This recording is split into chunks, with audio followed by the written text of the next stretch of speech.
Hi friends, मैं अभिषेक आपका फिर से अपने इस YouTube channel the omega classes में स्वागत करता हूँ। आज हम बिहार विशेष में मंजूषा कला के बारे में समझेंगे। इसमें समझेंगे कि यह क्या है, किन लोगों के द्वारा इसे संचालित किया जाता है या अतीत से लेकर के आज तक किन लोगों के हाथों में ये कला रही जिसके कारण इसने अपना अस्तित्व आज तक बनाए रखा और साथ ही आज यह पूरी दुनिया में अपने विशेषता को लेकर के चर्चित भी है और साथ ही ये अपने जिस क्षेत्र में विकसित हुई है उसकी विशेषता को रखते हुए आज एक जीआई टैग प्राप्त कर चुकी है। इसके साथ ही परीक्षोपयोगी दृष्टिकोण से समझेंगे कि इसमें क्या क्या वो तथ्य शामिल हैं जिनसे परीक्षाओं में प्रश्न प्रायः पूछे जाते हैं। तो सबसे पहले देखिए कि आखिर ये मंजूषा कला है क्या। तो इसमें एक शब्द है मंजोसा, लोकल भाषा में वहाँ मंजोसा बोला जाता है, ऐसे शुद्ध भाषा में मंजूषा बोला जाता है। मंजूषा का अर्थ लकड़ी की एक पेटी होती है, एक पेटी आयताकार टाइप का एक बक्सा होता है जो चारों तरफ से लगभग बंद होता है, उसी को मंजूषा बोला जाता है। अब होता यह है कि इस लकड़ी के बंद डब्बे को यानी बक्से को एक मंदिर का रूप दे दिया जाता है और उसमें कागज, गत्ता, गोंद इत्यादि से कुछ क्या कहते हैं मानवीय और पशुवत रचना कर दी जाती है और इसी को मंजूषा बोला जाता है।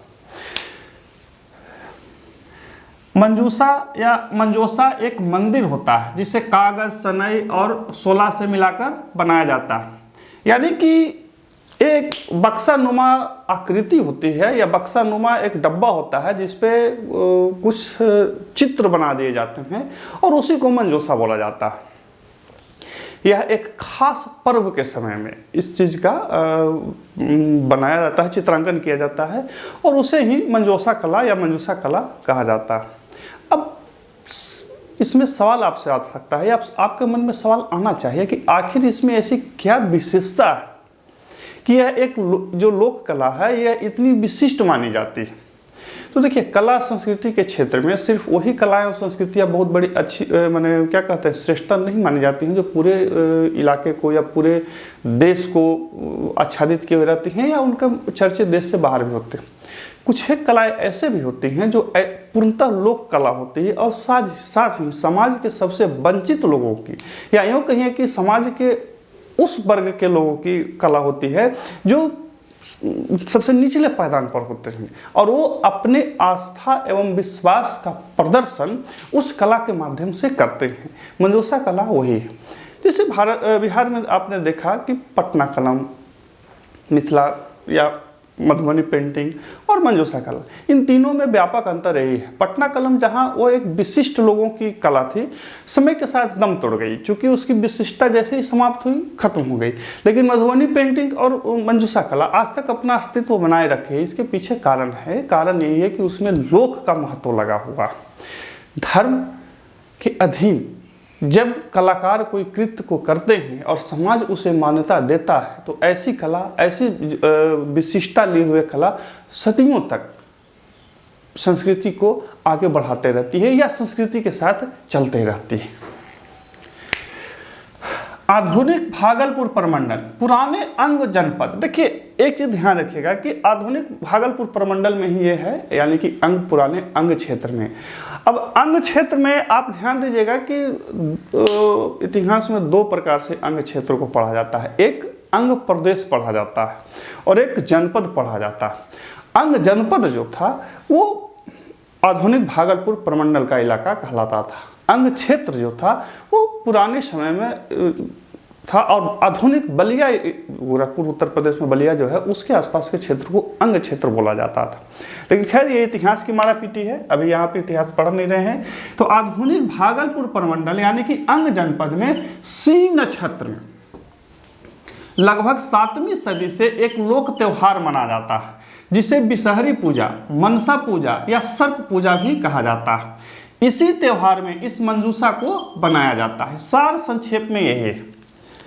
आपको सीधे इतना ही समझ में आना चाहिए कि मंजूषा कला कोई ऐसी कला नहीं है कि जहाँ पे लोग जो हैं वो बैठ के पेंटिंग बना रहे हैं, ऐसा कुछ नहीं है। एक त्यौहार है, जिसे त्यौहार को क्या कहा जाता है, विषहरी पूजा, मनसा पूजा या सर्प पूजा भी कहा जाता है।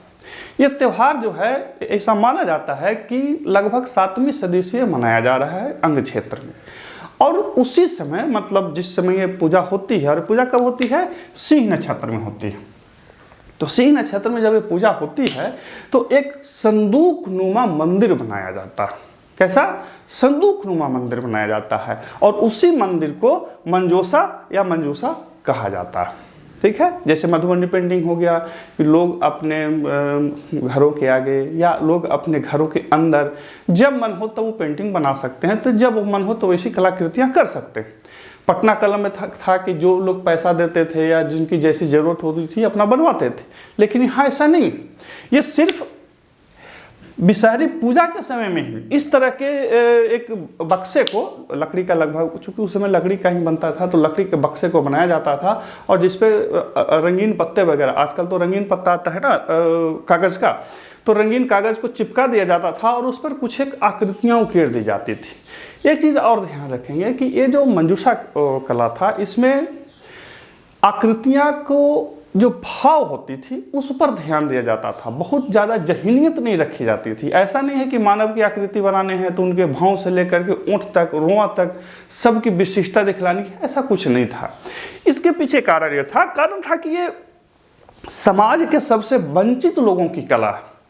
अब बीपीएससी कभी सवाल पूछ दे या बिहार वाला में सवाल पूछ दे कि निम्न में से कौन सी कला समाज के सबसे वंचित लोगों की कला मानी जाती है, तो ध्यान रखेगा कि मंजूषा कला थी। पटना कलम एलिट लोगों की कला थी। खैर, अब देखिए, यह पूर्णतः एक लोक कला है जो जातिगत सोपान पर सबसे निचली सीढ़ी पर खड़े समाज की देन है। यानी कि इसमें ऐसा नहीं है कि जो अपने हमारे जातीय सोपान पे सबसे ऊपर लोग हैं वो कर रहे हैं, नहीं, उनका समर्थन था। सिर्फ बनाते वही लोग थे जो हमारे जातीय सोपान में सबसे नीचे आते हैं। ऐसे माना जाता है कि माली समुदाय के लोग प्रायः इसमें सबसे ज़्यादा योगदान देते हैं या उन्हीं का योगदान रहता है। अब यहाँ पे ध्यान रखना है कि मंजूषा कला में कुछ चीज़ें समाहित हैं। जैसे आपसे सवाल यहीं से पूछेगा मेंस में। जैसे पहला एक चीज़ ध्यान रखेंगे कि अंग जो जनपद ही था वो आर्य अनार्य क्षेत्र का मिश्रण स्थल था। यानी कि आर्य और नन आर्य जब जहाँ पे मिले वो क्षेत्र अंग जनपद था। बिहार में 2 ऐसे जनपद थे, बाद में कालांतर में महाजनपद बने, और उसके बाद कालांतर में तो एक ऐसा क्या कहते हैं साम्राज्य बना कि जिससे इतिहास ही भारत की प्रारंभ होती है। तो अंग महाजनपद और मगध, ये दोनों जो थे वो आर्य अनार्य क्षेत्रों के मिलन स्थल थे, लेकिन इनमें मगध ने कालांतर में बाजी मार ली। क्यों मारी वो इतिहास की बात है, लेकिन यहाँ पे याद रखिएगा कि अंग जनपद जो था वो आर्य और अनार्य दोनों क्या कहते हैं संस्कृतियों का मिलन स्थल था। तो उसी से एक इस तरह की ऐसी पूजा पनपी जहाँ पे आपको आर्य और अनार्य यानी कि हिंदू धर्म की और वैसे धर्म की जो हिंदू धर्म की विशेषता को जिन्हें हिंदुओं ने अपना लिया उन दोनों का मिलन स्थल दिखेगा।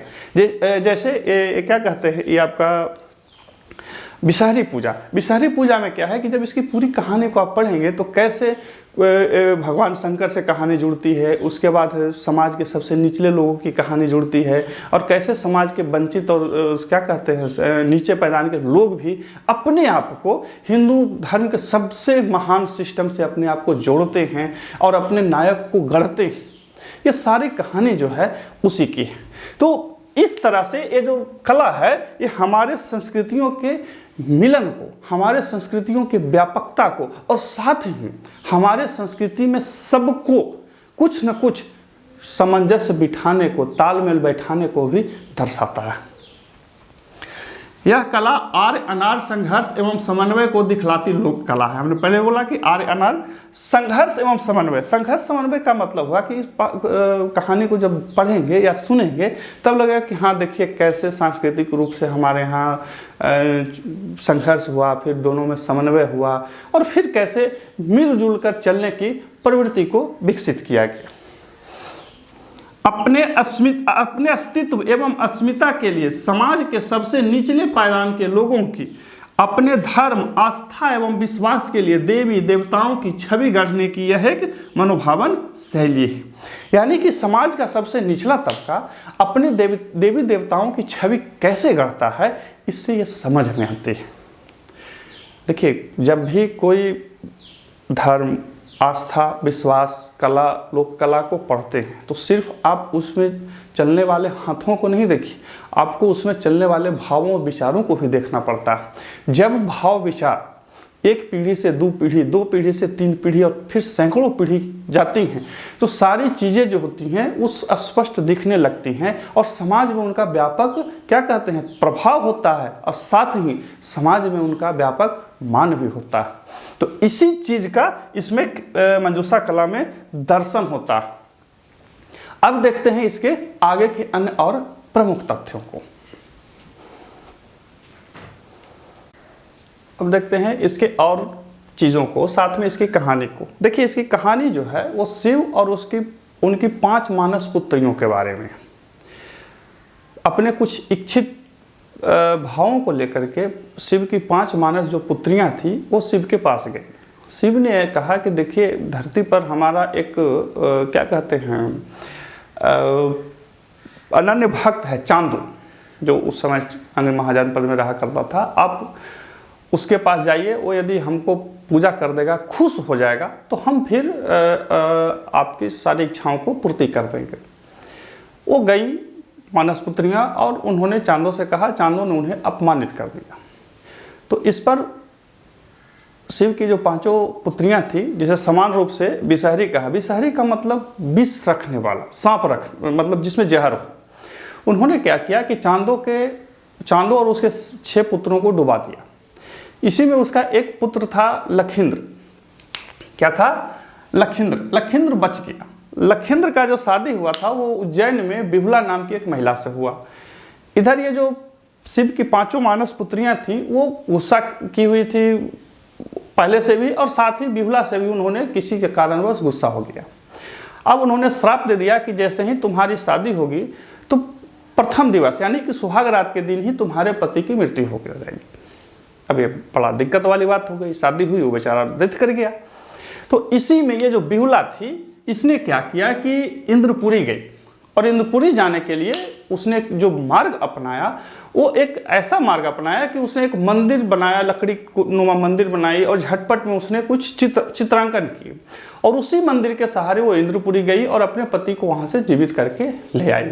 तो चूंकि उसने एक पेटी बनाई थी, मंजूषा बनाई थी, तो उसी याद को रखते हुए या लोग क्या कहते हैं मस्तिष्क में उसी छवि को गढ़ते हुए ये मंजूषा को बनाया जाता है, और वही कला जो है मंजूषा कला के रूप में आगे बढ़ती चली गई। और आज उसमें आज भी मतलब उसमें बहुत जहीन रंग रूपरेखाओं का उपयोग नहीं किया जाता है, सिर्फ भावों का समावेश बहुत ज़्यादा किया जाता है।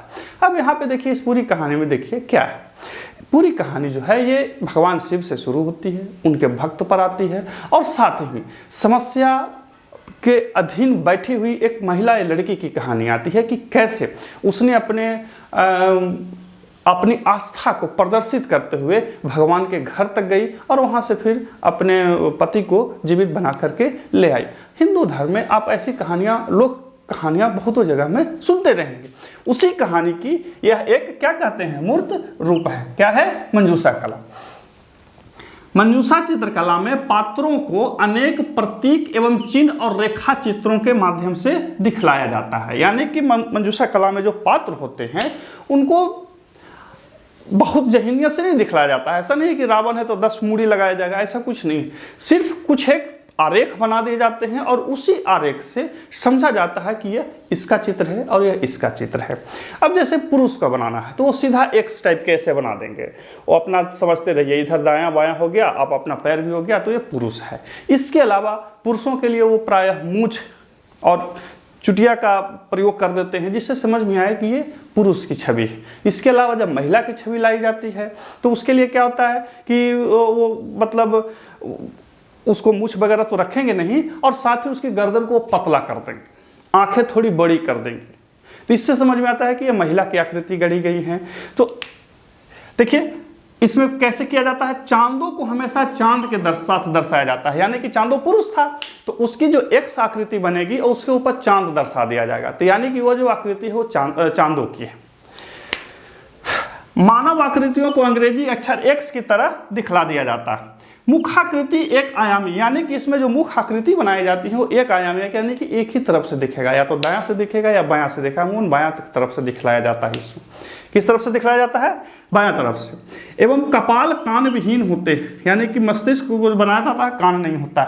आंखें बड़ी एवं मर्दों पर मूछ एवं शिखा अवश्य होती है। स्त्रियों में उरोज यानी कि स्तन के उभार को दर्शाने के लिए वक्र रेखा द्वारा या वक्र रेखा का प्रयोग किया जाता है, यानी कि हम सिंपल फंडामेंटल नियम से स्त्री और पुरुष में विभेद कर दिया जाता है। साथ ही ये जो प्रतीक थे उनके साथ उनको रखा जाता है। जैसे जब बिसहरी का चित्रांकन होगा तो उसके साथ सांप जरूर रहेगा, और सांप को सांप की तरह नहीं बनाते, कुछ एक बिंदु दे दिए और उसको काला से इंगित कर दिए, यानी कि वो सांप है और वो जहर उगल रहा। चांदो है तो चांदो के जो चित्रांकन करेंगे उसको ऊपर एक चांद का चित्र बना देंगे, वो चांदो हो गया।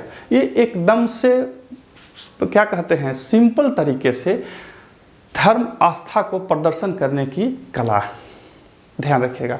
अब एक चीज और देखें, ध्यान देंगे कि ये जो कला है इतनी साधारण है, इतने दिनों से चली आ रही है, लगभग 7वीं शताब्दी से माना जाता है कि आधुनिक रूप में आई है। हालांकि इसे पहले पट्ट कला भी बोला जाता था, और इसकी यदि बहुत प्रारंभिक चीज़ों को देखें तो कहीं ना कहीं ये हमारी इसकी जो पुरातनता है या इसकी जो क्या कहते हैं पौराणिक स्थितियों को देखें तो कहीं ना कहीं सिंधु सभ्यता तक इस तरह की चीज़ें चली जाती हैं। आप सिंधु सभ्यता में प्राप्त चित्रों को देखेंगे या आकृतियों को देखेंगे तो कहीं न कहीं आपको अंग यानी कि मंजूषा कला में भी ये चीज़ें दिख जाएंगी। मैंने पहले भी बोला था कि वो आर्य और अनार्य की स्थितियों की मिलन को दर्शाता है। पुरुष की गर्दन मोटी एवं स्त्रियों की पतली होती है। सांप के रंग रेखा एवं बिंदु द्वारा दर्शाया जाता है। सांप को रंग रेखा, यानी कि सांप के लिए रंग थोड़ा सा डरीर दे देगा और उसके ऊपर मुख रखेगा, उसका जीभ निकला हुआ रहेगा, वहां पे काला कर देगा, काला बिंदु देगा, तो इसे दर्शाता है कि सांप होता है। सांप हमेशा विषहरी के साथ दर्शाया जाता है। तो ये इसकी कहानी, ये इसके मुख्य चीजें होती हैं। अब इसमें कुछ और चीजें होती हैं जो ध्यान रखिएगा कि इसमें मुख्यतः प्रभाव बोध पर विशेष ध्यान दिया जाता है। पत्नी हमेशा पति के साथ तथा प्रमुख देवी विषहरी सांप के साथ होते हैं, ठीक है ना।